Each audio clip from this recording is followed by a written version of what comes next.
Okay, today we're going to take you through the timeline of defending yourself against a knife. Now, we learn a lot of different techniques in Krav Maga, and it's very critical. I think every practitioner needs to take a point to understand where they all fit in. So that's what we're going to do today. We're going to show you some of the techniques, a little bit of foundations, but the focus is on what to do when and how all the knowledge that you're acquiring through your training, how that fits in. Okay, so we're going to start at a relatively long range. Okay, if I can use situational awareness, I can see by observing where my opponent, where the person coming towards me, where their hands are, and even before they approached me, then I can look at maybe running away, grabbing an object, grabbing a chair, using a bag, using something to even out the score. The last place I want to find myself in is close quarters while he has a knife here and attacking, and I'm with my bare hands. It's going to be a very problematic situation. So we certainly deal with the worst case scenario, but we already need to start working before we get there. Okay, just because I have a technique what to do when I'm in really close range, and let's say he stabs me and from here to start fighting, doesn't mean that if I have other options when I'm farther away, I'm going to strive to that place. If that's the only technique I know, and that's only what I train on, that's naturally where I'm going to go. So we need in our training, first of all, to work on that, to also train on what to do in larger distances from your opponent, and also just the situational awareness, very much in training. I'm sure a lot of the schools where you train already do that, of moving around, walking around a crowd and identifying the people that are a potential threat, and also what to do and how to disengage when they start to approach. So the first one is before there's contact, already observing. Okay. When we come in a little bit closer, I want to try to use, first of all, my body. So if I have an object, I can try to throw at him as a bag to try to get distance. The second thing I'm going to use is I'm going to try to use my feet. So rather than work until I'm in a really close distance, and from here, if I can block and I can hit, he can already stab me too, I want to stop before he gets out of range. I'm going to use things as he comes in. I'm going to use things as a push kick.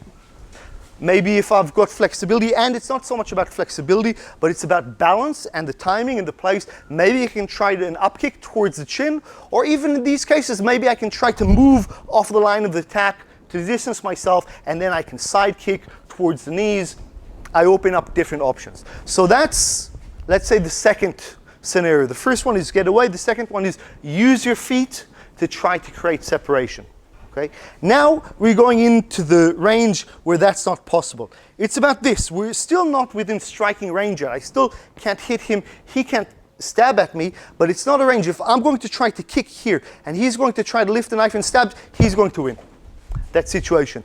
If, again, in this just out of punching range, if he comes to stab and I turn around, he's going to win this situation. So from this point, I have no other option but to burst in. Okay. He's going to come and attack, and boom, I'm going to drive myself forward.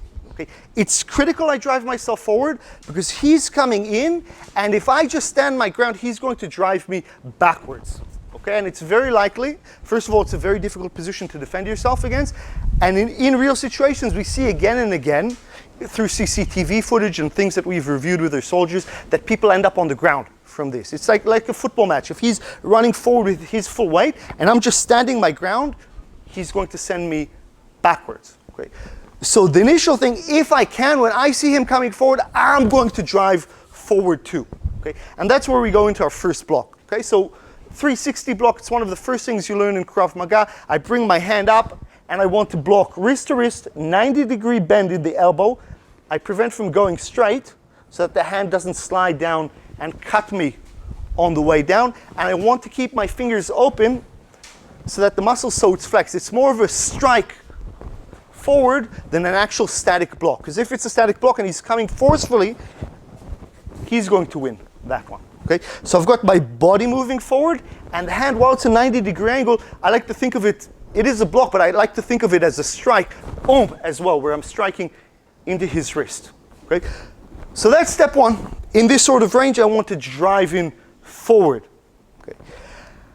And now I need to start thinking about the counter defense. He attacks, I drive in. If I can, simultaneously, I'm going to try to punch and to block at the same time. Let's go at it from a different angle. As he drives in, boom, I'm going to drive in with my punch. If my punch is early, that's really good for me. Because if he's still gearing up and I'm able to punch, I can take all the sting out of the attack. Okay? It all depends on my readiness. Okay? Sometimes that might not be possible. Sometimes my instinct might be just to drive forward. Okay? In this case, when I'm coming in, I'm going to block, boom, and then I'm going to try to continue on with counter strikes. Okay? But let's talk about strategy. What am I trying to do in all these cases? And that's really important. Every aspect of dealing with a knife, I want to disengage. I want to distance myself. That's it. That's always my goal. Sometimes I'll have to employ a different strategy depending on where I find myself, but the goal has got to be to disengage and not to win. Okay, so if I can disengage by running, excellent. If I can disengage by kicking him and keeping off of me, great. If I can disengage by grabbing a chair, excellent. And in this case, I don't really have any good options. I can't turn around and run. I can't use my feet, so I do have to engage with him. I have to actively engage so that I'm not caught on my back foot. But again, in this interaction, when I come forward and I'm engaging, my goal here is to get out as fast as possible. So if all it takes is a block, boom, and a good punch to the face, and I've got separation, that's when I turn around, run, grab an object, or if I'm carrying a firearm, that's when I'm going to use my firearm. I don't want to start going hand to hand with somebody who's got a blade. Maybe have to take it a little bit further. So from here, if he attacked, boom, maybe my punch wasn't perfect. Maybe I'm going to have to follow up from here with the kicks and then grab an object. So we're going basically backwards on our timeline. We engaged, we punched. We created enough separation to throw a push kick or a kick to the groin and maybe a kick to the face. That's what we're going to do. That bought us a little bit more range, and now we can start looking at objects, and so forth we go backwards. Okay, so we've got that. Generally the first thing you learn in Krav Maga against the knife, he'll come in, it's a 360 attack when he's coming in, block, simultaneous counter strike if possible, create separation, use your feet, separate, assess your options, and get out of there. Okay, that part's pretty clear. Okay, this is where it starts to get a little bit messy.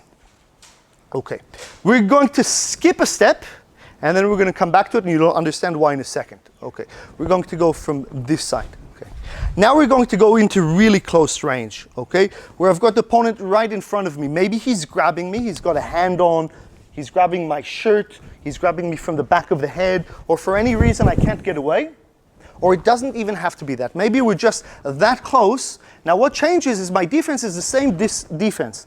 I block with a 360. By the way, this is the natural reaction. The natural reaction is actually two hands going to the source of the problem and the head going away, possibly even closing the eyes. It's a natural reaction for anything traveling quickly towards your face. Okay? So in this situation, from really close up, let's go again a bit closer. We start here. This is going to be my response. The problem is in this range, I can't really punch effectively. I've heard people asking about headbutts, about elbows, about other strikes that we do in close range.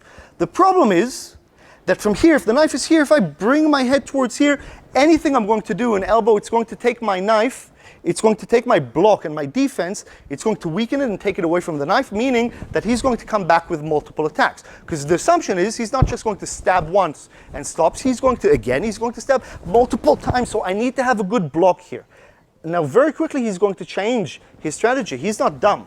If he can't get through at the top, naturally he's going to start to find different avenues. And he will succeed eventually if I don't counter-strike from here. Okay.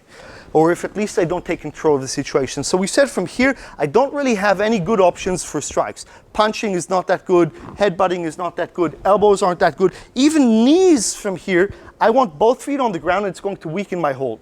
So I have no other choice. From this position, what I'm going to do is I'm going to close in even further. I'm going to dive in, I'm going to wrap, and I'm going to pull into here. So I've got control of the knife. I haven't been able to strike it, but that's why it's imperative that, boom, immediately when I get into this position, I start softening up with knees to the groin, knees to the head, hammer strikes, and now really my focus is controlling the knife so that it's not a danger. It's very likely that I might get cut up a little bit here, but it's a sacrifice because the alternative is getting the knife to your throat, into your lungs, into your belly. So I'd much rather take any damage here. I strike, and from here I'm very much into a fight. And again, the moment I can, I'm going to disarm, separate, use my feet if I have to, grab an object and run away. So I'm still going into the same position. Okay, one more time, we'll go into that. Let's go from a different angle.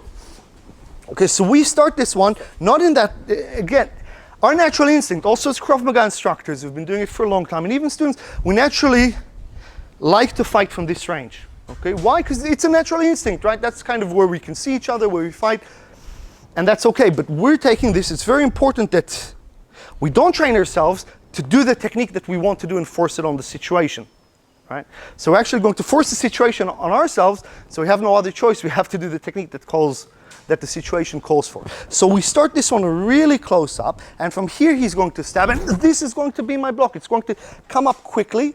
I'm going to drive forward. I want to come close to control him. So from here, I'm going to slide back, and now from here I start kneeing to the groin, kneeing to the head, punching. It's very much a fight. I have to do it very quickly so he doesn't have time to wake up and to shake it off. Boom! I want to stun him, and then to disengage as quickly as possible.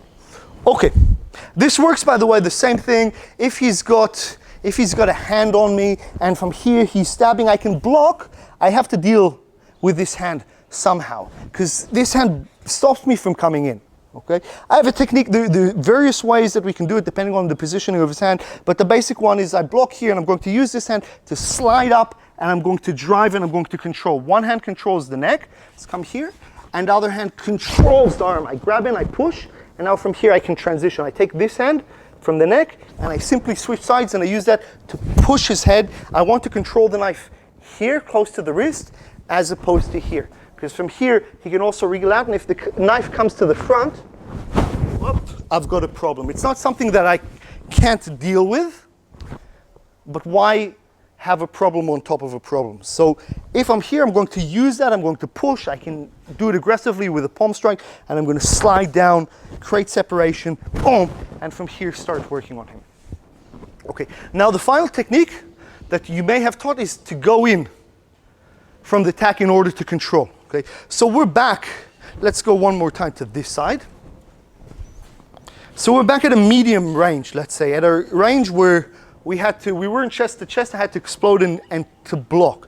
He attacked, and boom, I had an opportunity to attack. Let's come a little bit closer, because this one I will have to chase him down if I'm able to hit. He attacks, I block, and I counter strike at the same time. Now we have a technique where I go in and I control, I keep on pushing, and now I have the knife. Knees to the groin, boom, knees to the head, and from here I step back, and from here I disarm. Okay, you may know this technique, you may not.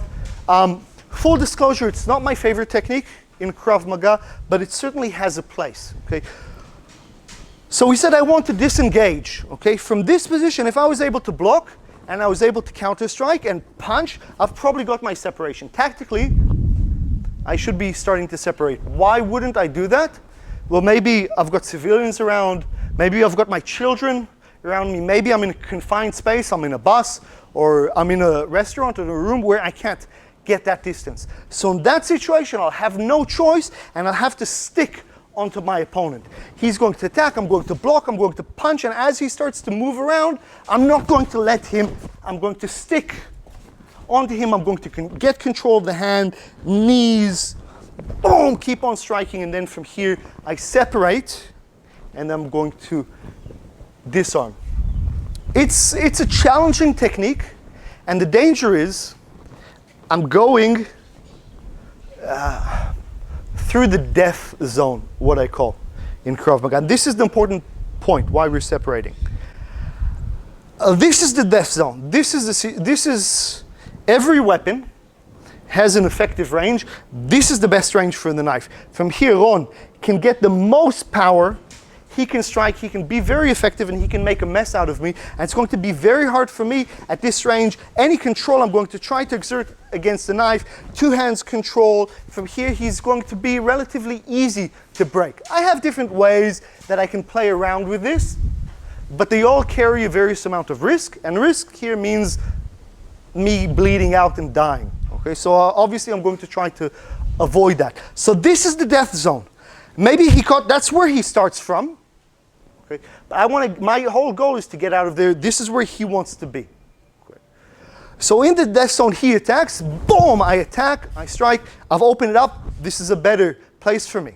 If I'm close up and I have no other choice, then from here I'm going to go in and I'm going to control. And that's why I go in. I don't want to go from this zone when he attacks. I don't want to go outside, okay? Because now I've just stepped back into the most dangerous place where I can be. So that's kind of the idea. If we're close, we close in all the way, we control, we punch, we strike, we hit, until he's no longer a threat, until we've bashed him bad enough or stunned him that we can disengage, we can pass through that death zone without too much of a danger, or we keep him out of this.